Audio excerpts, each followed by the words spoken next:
پرانے زمانے کی بات ہے۔ ایک ملک پر ایک بادشاہ حکومت کرتا تھا۔ اس کا ایک غلام تھا جس کا نام سبکتگین تھا۔ وہ بہت بہادر، عقل مند اور رحم دل تھا۔ اس کی انہی خوبیوں کی وجہ سے وہ بادشاہ اسے بہت عزیز رکھتا تھا۔ ایک روز کی بات ہے کہ سبکتگین گھوڑے پر سوار ہو کر جنگل میں شکار کھیلنے گیا۔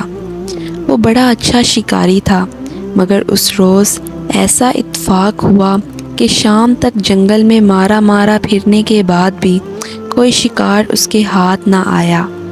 جب وہ واپس ہونے لگا تو ہرنی کا ایک بچہ اس کے سامنے سے گزرا۔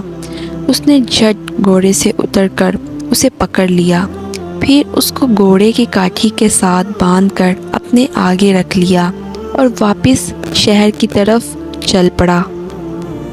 کچھ دیر کے بعد اس نے پیچھے مڑ کر دیکھا تو حیران رہ گیا۔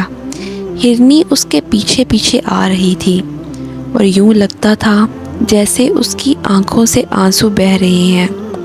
ہرنی کا بچہ بھی بری طرح تڑپ رہا تھا۔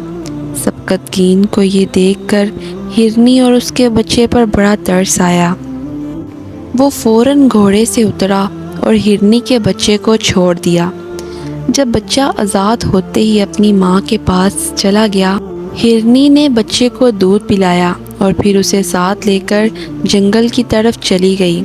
وہ بار بار مڑ کر سبکتگین کی طرف دیکھتی تھی، جیسے اس کا شکریہ ادا کر رہی ہو۔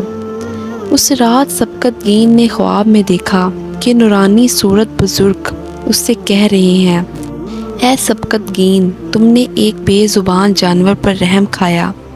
تمہارے اس کام سے اللہ بے پناہ خوش ہوا ہے اور صلے میں اس نے تمہیں بادشاہت بخش دی ہے۔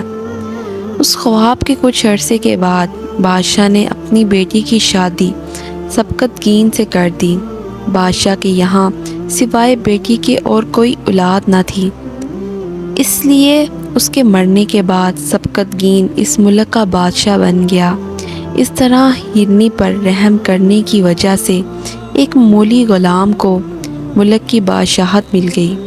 تو دوستو، ہمیشہ جانوروں پر رحم کیا کرو، انہیں بے جا تنگ نہ کیا کرو۔